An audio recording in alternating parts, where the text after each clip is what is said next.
benda ni ringan je. Boleh pakai tak? Kami follow instruction. Try. Bekas ni siap ada dalam package. Okey. Masukkan air. Tapi saya pun fikir, mengapa tak ada apa-apa bulatan untuk adjust suhu ni? Saya nampak. Ke sini. No burn guarantee. Kami try. Dia memang no burn ke apa? Korang dah keluar wap. Panas. Tapi sini tak ada apa-apa untuk saya adjust suhu.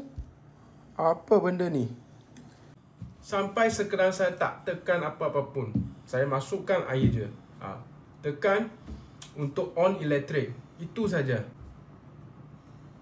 Okey dah 3 minit. Dah lama. Guys, tak basah lagi. Tak basah. Memang dah kering. Rasa panas tapi tak basah guys. Dia ada fungsi automatic off wap dia. Korang nampak? Masa rehat, okey, berdiri, takkan keluar wap. Saya tak perlu tekan apa button untuk dia keluar wap. Dia secara automatic guys. Cun. Masa jalan, wap keluar. Masa berdiri, okey, stop. Titanium ceramic plate ringan. Korang, memang ringan. Wanita pakai pun tak berat. Memang ringan. Memang cun barang ni.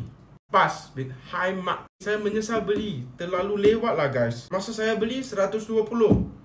Kalau ada promosi, belilah barang ni. Memang cun. Guys, takkan apa-apa storyline cakap baju terbakar ke apa, tak. No burn guarantee.